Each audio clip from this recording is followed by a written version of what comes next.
Pass વિદ્યા સહાયકો ભરતી પ્રક્રિયા ઝડપથી પૂર્ણ કરવાની માંગ સાથે ગાંધીનગર પહોંચ્યા। ઉમેદવારોએ ધોરણ 1 થી 5માં અંદાજે 17,000 ખાલી જગ્યાઓ સામે તાત્કાલિક ભરતી શરૂ કરવાની અપીલ કરી। તાજેતરમાં 11,000 જગ્યાઓ માટે જાહેરાત કરવામાં આવી હોવા છતાં પ્રક્રિયા આગળ ન વધવાનો આક્ષેપ કરવામાં આવ્યો છે। ઉમેદવારોએ પ્રોવિઝનલ મેરિટ લિસ્ટ તાત્કાલિક જાહેર કરીને ભરતી પૂર્ણ કરવાની માંગ કરી છે। આ સાથે જ જ્ઞાન સહાયકની જગ્યાએ કાયમી ભરતી કરવાની પણ અપીલ કરી છે। સરકાર નિર્ણય નહીં લે તો આંદોલનની ચીમકી ઉચ્ચારવામાં આવી છે।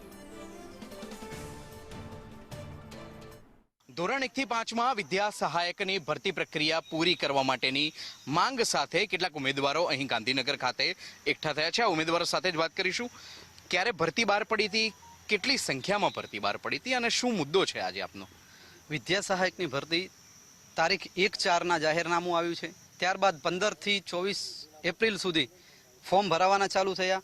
ફોર્મ ભરાય આજે 2 મહિનાનો જેટલો સમય થઈ ગયો છે, તેમ છતાં હજી સુધી PMLની પ્રસિદ્ધિ કરવામાં આવી નથી। અમારી એક જ માંગ છે કે સત્વરે અમારી ભરતીયાને વેગ મળે અને અમારી ભરતી પ્રક્રિયા ચાલુ થાય। એક તો વિદ્યાર્થીઓને પૂરતા શિક્ષકો મળતા નથી અને ધોરણ 1 થી 5 એ બુનિયાદી શિક્ષણ કહેવાય છે। શિક્ષણનો પાયો જ 1 થી 5 છે અને જો એમાં જ શિક્ષકો નહીં હોય તો બાળકોનું કેવું ઘડતર થશે તો આપ સૌ વિચારી શકો છો। બીજું એ કે જો શિક્ષકો નહીં હોય તો બાળકોનું તો ઘડતર થશે નહીં અને જે આપણો ગુજરાત ગવર્મેન્ટનો જે વિકાસનો નારો છે તો વિકાસ તમે કઈ દિશામાં આગળ વધારશો? વિકાસ તમારો ઉદ્ધગતિમાં જશે કે ઉન્નતિમાં જશે એ વિચારી લો તમે।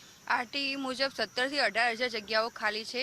અત્યારે સરકારે 11,000ની ભરતી જાહેર કરી છે, તો એ આગળ વધે અને ઝડપથી વિદ્યા સહાયકોની નિમણૂક થાય અને કાયમી શિક્ષક મળે એના માટે અમે અપીલ કરીએ છીએ। માંગ આપની જો સંતોષાશે નહીં તો શું કરશો? નિયામક શ્રીને રજૂઆત કરવાની ગણતરી છે।